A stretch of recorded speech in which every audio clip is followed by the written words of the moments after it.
Welcome back to Scary Bear Attacks. Today's episode, The Frightening Case of Jay Reeves, will take us to the bleak but beautiful Aleutian Island chain of Alaska, which extends toward Asia at its tip. It is a remote and rugged area wrought with potential dangers, but granting adventurers many rewards including serenity, peace, and tranquility. In the fall, the deciduous trees begin to drop their leaves as temperature at night dip below freezing. The forests of fir and spruce are interrupted with a visual vibrance dappled in orange and yellow.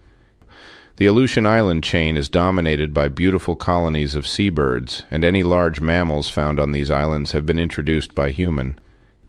The only exception to this rule is the massive brown bears that roam these islands, unchallenged in their domination for thousands of years.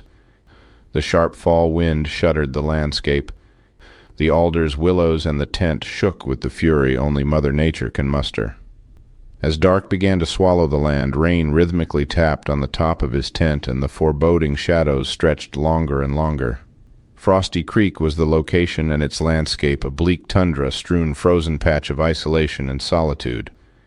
This is part of what drew the photographer to this spot. The Alaska Peninsula had many productive photography spots and very few people. Cold Bay was the nearest town, if it qualifies as a town at all.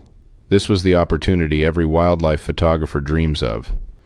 The rotting stench of dead salmon impugned the air as their carcasses littered the shores and sands of nearly every body of water in the area. All along the banks were bear day beds, which the enormous bears used their giant claws to excavate as efficiently as any piece of heavy machinery.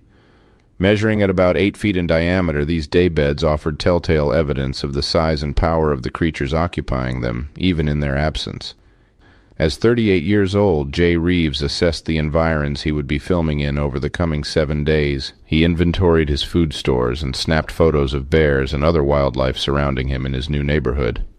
A sense of joy and optimism filled him as he had finally realized his longtime goal of building his photo library with impressive brown bear stills and video. As Jay finished up his dinner, his mind drifted to the conversation he had with Robert Jones earlier in the day at the Izembeck Ranger's office in Cold Bay. As Jay asked Robert for his best advice of finding giant bears to film and photograph, the ranger recommended Frosty Creek and offered a vital critique of the photographer's protective gear. Robert indicated that the .357 pistol Jay decided to bring was not an adequate firearm for bear protection, and consequently Jay decided to leave it behind. Thoughts of this decision ran through his mind with reticence. It would probably be another safe and exciting adventure, he thought, in an attempt to calm his nerves. As Jay disrobed for the night and snuggled into his cozy sleeping bag, he began to wonder where he would start his photo adventure in the morning. His tent shuddered in the wind and rain, and slowly but surely he drifted off, warm and comfortable and eager to begin as soon as he woke up. As the rain pattered, salmon slowly swam their way up the nearby creek. Not all of them were dead, but the few stragglers were worse for wear. They were all near the end of their life cycle, culminating in their passing on of their genes to the next generation, and their corpses fertilizing the entire ecosystem, either as waste from animals who consumed them, or as they rot and return to the soil. A large bear ambled up the bank of Frosty Creek, looking for anything that would increase his odds of making it through the coming 4 months of hibernation. In the distance he smelled the scent of a man and food the man brought. He was a giant bear in the bear community. Whenever he encountered another bear, his immense size and dominant presence earned him his preferred fishing locations, and it usually took a few grunts and jaw pops to run the competition off. As the giant strolled closer to investigate the tent flapping in the wind, the smell of food grew stronger, and his survival urges drove him forward. Jay sat up quickly, stirred from his dream of a bear by grunting and jaw pops right outside of his tent. He could see the tent bow inward as the bear pressed his nose against it.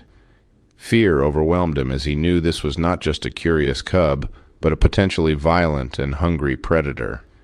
As fear swallowed up reason, Jay quickly slid from his sleeping bag and decided to run from his tent and leave his food stores to distract the hungry bear. As the 600-pound bear collapsed the tent, Jay managed to slip through the door. Usain Bolt would have been left in the dust as Jay ran faster than he had ever thought he could. Just as he thought the bear had been distracted with the food and the tent, he heard a ground-shaking roar. As he anxiously glanced over his shoulder, Jay saw the most frightening thing he could imagine. The hungry bear had swiveled his attention to the fleeing human and already started to take his first leaping bounds toward Jay. His heart sank at the memory of seeing grizzly bears flowing across the most difficult terrain flooded his mind.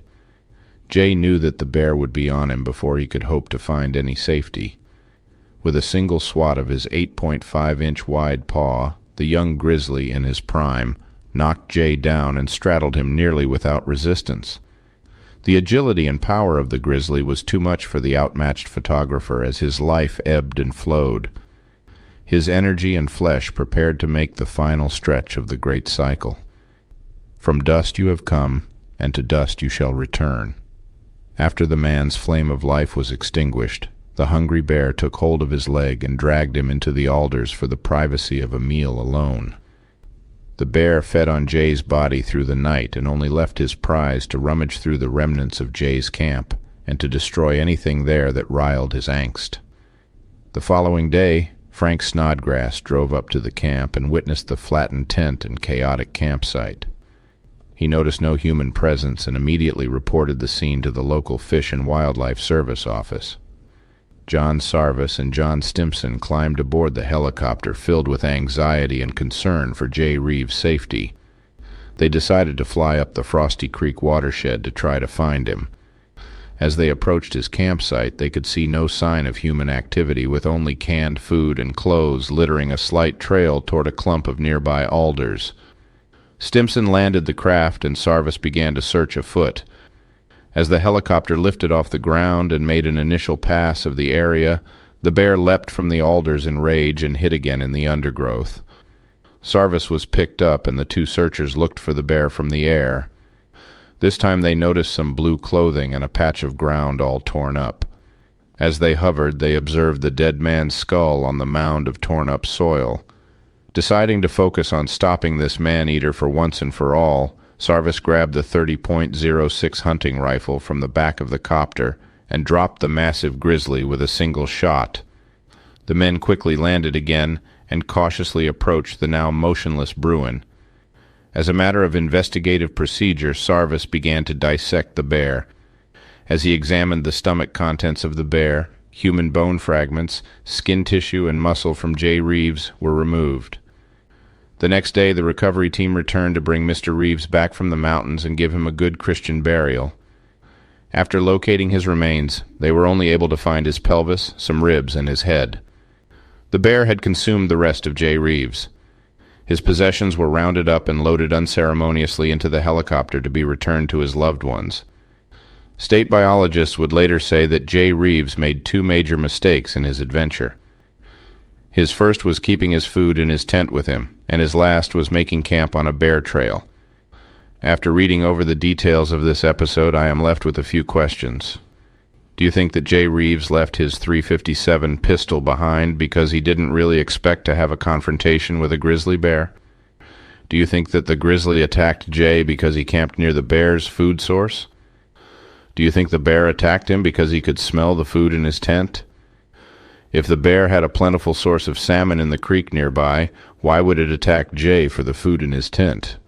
I will enjoy reading your comments, so please post them in the comment section below, and let's talk about it.